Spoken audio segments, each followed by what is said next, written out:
ministro de Educación, ¿cómo podríamos aplicar la filosofía al sistema educativo colombiano? ¿Cómo lograr esa que parece una utopía, don Alejandro? Silvio, es una buena pregunta. Cuando uno empieza a ser ministro de Educación, se da cuenta de una primera realidad que es inquietante, que es compleja, y es que el poder de un ministro de Educación está muy acotado. Y rápidamente enfrenta el siguiente dilema. El Ministerio de Educación tiene que ejecutar un presupuesto, y ese presupuesto tiene dos partes, una es la educación básica y otra la educación superior. En la educación básica hay unas normas que define primero el Sistema General de Participaciones y después la Ley 715 y las leyes posteriores, donde uno distribuye los recursos a las entidades territoriales certificadas, que son 90 y tantos. Y después uno pierde el margen de acción. En la educación superior, en el otro lado, está la Ley 30. Uno distribuye los recursos a las universidades, en particular a las instituciones de educación superior públicas que tienen autonomía. Entonces, una primera pregunta filosófica es, ¿qué hacer cuando básicamente todo está descentralizado y cuál es el verdadero margen de maniobra?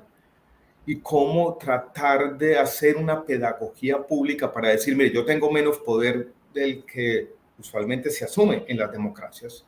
Explicar eso. Y tratar de trabajar en ámbitos de cooperación efectiva, lo que yo llamo posibilismo. Entonces, una primera pregunta que surge es en ese entramado institucional encontrar espacios de posibilismo donde uno puede intervenir. Pero esos espacios de posibilismo no es siempre lo que se ha prometido en la campaña. Y eso me pasó ahora siendo ministro de Educación, cuando yo aterricé en una campaña donde yo no tenía de entrada una identidad con el programa. Y tener esa conversación, que en el fondo, Silvio, con lo que estoy tratando de escribir, es una conversación ética, necesita algo de lo que uno podría llamar filosofía, algo de lo que uno podría llamar, bueno, vamos a tratar de encontrar puntos de acuerdo y vamos a tratar de tender puentes entre lo que se dijo en algún momento y lo que es verdaderamente posible. Muchas gracias, Alejandro. Nosotros hemos discutido sobre eso, sobre cómo la filosofía debe ser aplicada de la ética y la lógica en las escuelas.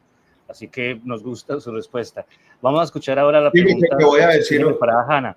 Sí, adelante. Voy a dar un complemento como a la respuesta a esa pregunta. En mi carrera como economista académico, yo siempre estuve en un lado que uno podría llamar positivista. Es unas descripciones de la realidad, trabajando en lo que se llama econometría, que eran panorámicas y tratar de entender muy desde arriba ciertos aspectos de nuestra realidad. Por ejemplo, las relaciones entre educación, en particular educación superior y movilidad social. Cuando fui funcionario público, me di cuenta que eso estaba bien, que eso le daba a uno un bagaje y una forma de entender ciertas dimensiones y aspectos de la realidad, pero que tal vez las aplicaciones más inmediatas no eran de ese mundo positivo, sino de un mundo más normativo. Y la economía ha tenido una tradición también en ese lado, en la discusión que uno podría llamar ética. Y sobre todo en el Ministerio de Salud, los debates éticos estaban ahí, acechando todo el tiempo. Y la filosofía estaba presente. Yo creo que ahí entra la pregunta de Hanna perfectamente. Hola, Hanna. Sí, hola. Bien, okay. Bueno, mi pregunta es la siguiente. Es como una pregunta compuesta. Entonces voy a tratar de hacerla completa, pero es una pregunta compuesta, tiene como 3 preguntas, es un poco engañosa. Me va a tocar apuntar. ¿Hasta qué punto educar, hasta qué punto educar es adoctrinar y hasta qué punto no lo es? O sea, ¿cuándo se convierte la educación en adoctrinamiento? Por un lado. Por otro lado, me gustaría también saber, en línea con esa pregunta 1, porque es como doble, pero en línea con esa pregunta 1, yo debo imponer mi educación o mi forma de la educación a otros y ese es el deber ser, ese es el imperativo categórico, eso es lo que yo quiero que se haga. Y la otra pregunta, que es como complementaria a esta, es hasta qué punto no tomar partido es estar del lado del opresor, entendiendo al opresor como quien ostenta el poder. No como un opresor, porque en las descripciones históricas o dramáticas o excesivas de los opresores, sino entendiendo la opresión como el poder, como quien ostenta el poder, independiente de si es bueno, malo, bondadoso, no bondadoso, o sea, da igual. La opresión como quien ostenta el poder. Yo veo, Hanna, que tienes dos preguntas. Las dos primeras yo las uniría en una. Y la tercera es una distinta. Sí. Yo creo, Hanna, que cuando uno está educando en cualquier ámbito, la visión que uno tiene del cambio social, de la sociedad, de la forma como se organiza la sociedad, uno podría ir un poco más allá y decir de la política, uno puede articularla y uno puede contarla. Y en ese sentido, quizás siempre educar tiene algo de adoctrinamiento. Uno presenta la visión del mundo y uno presenta la de uno. Y yo creo que de manera más o menos natural, la presentación de esa visión va a ser un poco más entusiasta que las otras. Yo creo que la clave es en dejar un ámbito para la discusión y en hacer en la aula de clase una conversación que uno podría llamar liberal, respetuosa, tolerante. Pero es imposible que, sobre todo en las ciencias sociales o cuando yo enseñaba economía, que lo que uno pensaba del mundo, de la organización social, no estuviera ahí. Y esconderla o suprimirla no me parecía que tenía mucho sentido. Entonces, siempre va a haber algo de lo que se podría asociar con adoctrinamiento en la educación, pero no me parece mal. Yo creo que está bien de alguna manera. Quizás como tantas cosas de la vida es cuestión no de clase, entre adoctrinar o no, sino de grado. Y hasta qué punto uno permite otras visiones, hasta qué punto permite un ambiente de discusión respetuosa. Y hasta qué punto uno permite la diferencia cuando ese tipo de cuestiones surgen. En un aula de clase, por ejemplo, o en cualquier discusión, incluso aquellas que ocurren por fuera del aula de clase.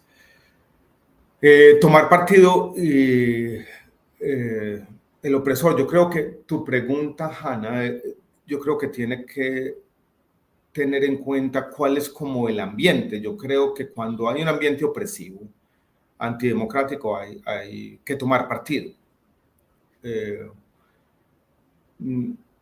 Yo creo que va a depender de las circunstancias, pero yo creo que también tendremos que tener en cuenta que en la educación y en particular en el aula de clase hay una jerarquía implícita y tomar partido por parte de quien está enseñando no puede ir a suprimir las opiniones de los otros. Entonces sí tomar partido, pero siempre hacerlo en un ambiente dialogante y de discusión. Muy bien. Bueno, sí, muy satisfactoria la respuesta, creo. O sea, sí hay que tomar partido.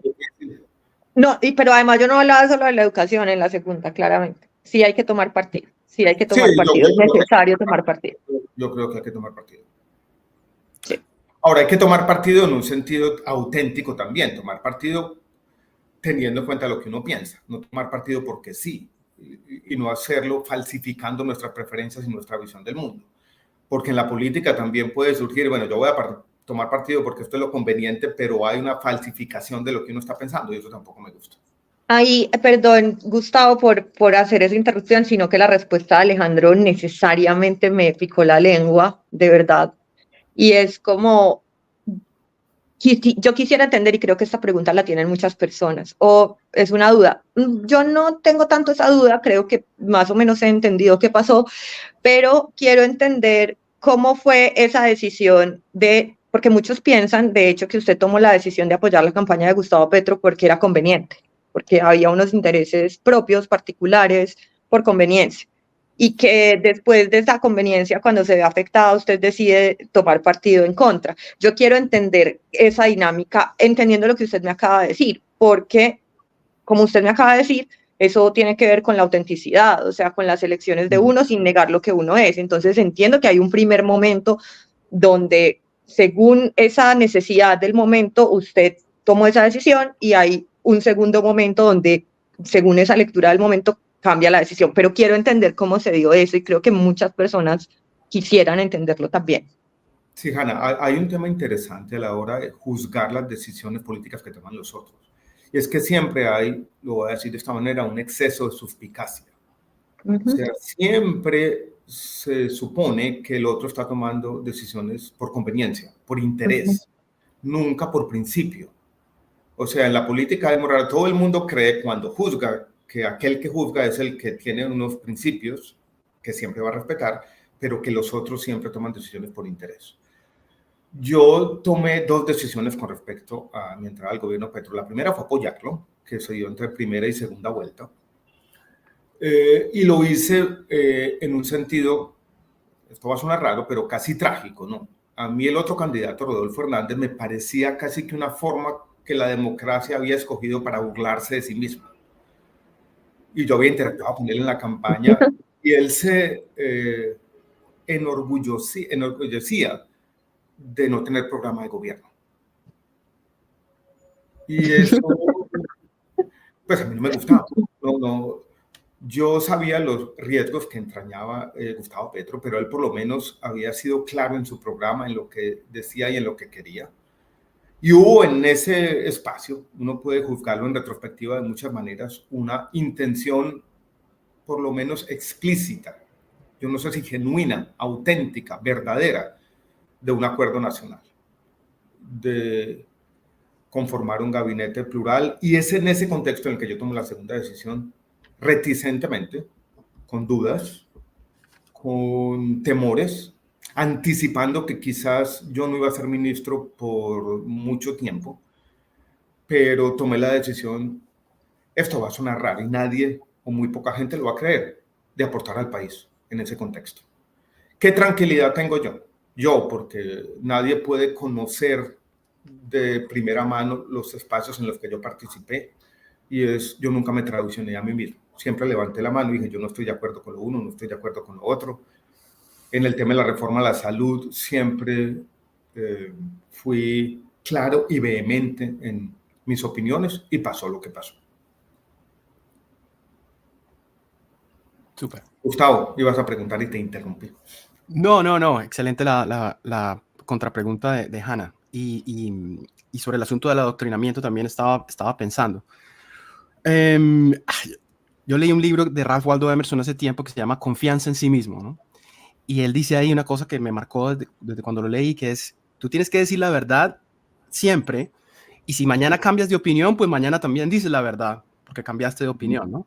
En eso me hizo pensar lo que usted estaba diciendo sobre esa decisión del gobierno de Petro. Sobre la educación, porque es que podemos hablar de tantos temas fascinantes, y sobre el adoctrinamiento y sobre los valores. Yo creo que pues en Occidente, en las democracias liberales, ¿verdad? Nosotros, aunque no lo sepamos conscientemente, estamos del lado de John Stuart Mill, ¿cierto? De que hay que conocer los dos lados del argumento. Si solo conoces un lado del argumento, no conoces el argumento, ¿cierto? Entonces eso es importante. Ahora, yo siento que en la educación occidental, en la educación, sobre todo en las universidades gringas, yo vivo en Estados Unidos además, estos principios se han ido perdiendo y se ha empezado como a sentir los efectos de lo que muchos piensan que es un tipo de adoctrinamiento. Entonces, usted seguramente estuvo al tanto de las protestas que ocurrieron, digamos, en las universidades Harvard, Columbia University, NYU, sobre el asunto de Palestina, ¿no? Donde, digamos, usted también mencionó el positivismo, ¿cierto?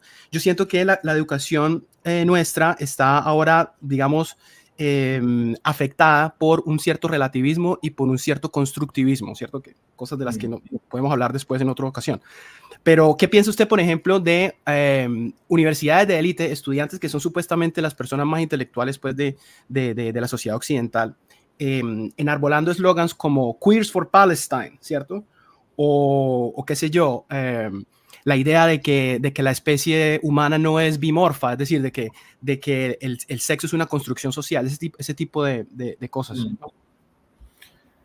Antes de contestar la pregunta, voy a dar una opinión sobre mi contacto con la universidad en los Estados Unidos y lo que yo vi allá y los debates, Gustavo, tan distintos, cómo ha cambiado todo. Yo estudié mi doctorado en la segunda mitad de los años 90, del año 94 al año 98, y tuve contacto con la universidad gringa, y lo que yo veía era una situación distinta a esta. Mi crítica era distinta, era una especie de hiperespecialización que yo la veía, Gustavo, con una especie de aislamiento, de pérdida de curiosidad por el mundo.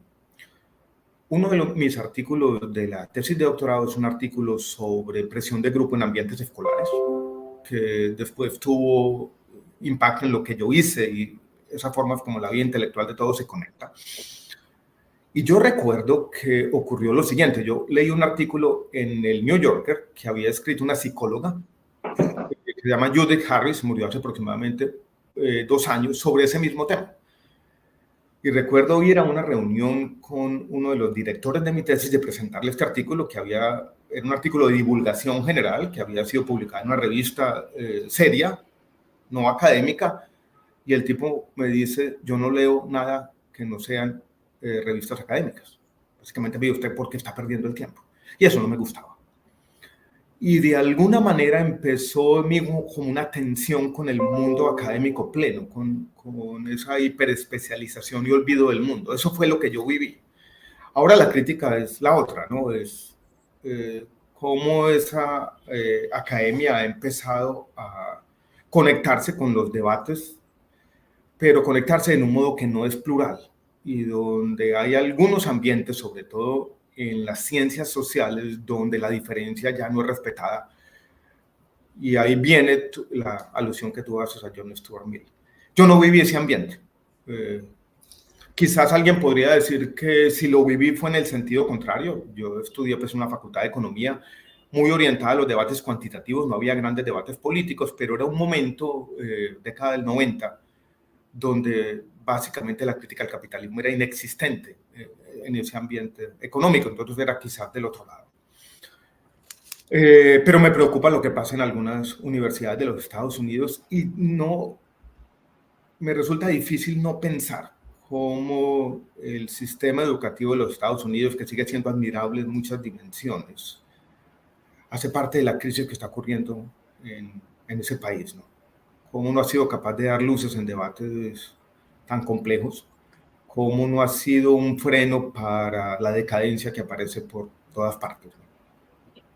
Yo, Gustavo, perdón, es que tengo una pregunta de nuestros temas que hemos hablado esta semana que se conecta con eso y es, ¿qué tanto vos ves, Alejandro, que eso esté permeando acá? O sea, ¿de verdad está llegando ese mismo tema? ¿De verdad acá lo estamos viendo así? Porque yo no lo veo así, o sea, yo no lo veo así. Gustavo piensa que sí, que acá nos está llegando ese tipo de debates.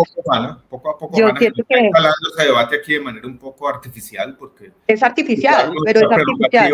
Y nuestras urgencias son otras, pero yo creo que la academia en general de los Estados Unidos tiene mucho impacto de lo que pasa en las universidades.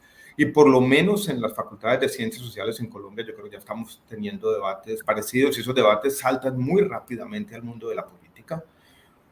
Uno podría decir eso tiene una dimensión buena, es la globalización de ciertos debates y no podemos estar en las universidades colombianas aislados de ese tipo de cosas que se discuten.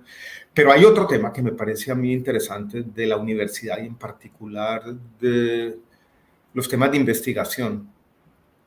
Yo creo que nosotros adoptamos muy fácilmente, sin una actitud de discernimiento crítico, las prerrogativas o urgencias de investigación de las universidades de los Estados Unidos y de Europa.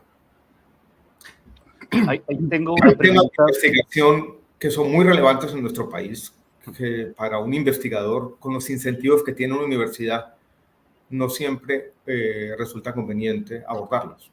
Prefiere estudiar otro tema, mirar otros datos, instalarse en otra parcela de la realidad. Ahí tengo una pregunta, don Alejandro, porque también hemos discutido acá sobre el fracaso de la universidad contemporánea. ¿Qué pasa con las tesis, los trabajos de grado, las investigaciones de los estudiantes? ¿Por qué no se hacen en línea de resolver problemas de la ciudadanía, de resolver problemas colombianos, sino que se quedan en armarios y nunca sirven para nada a la mayoría? ¿Qué solución podría dar usted o cómo ve usted esta situación que es una investigación que termina siendo nula o termina siendo un simulacro de investigación?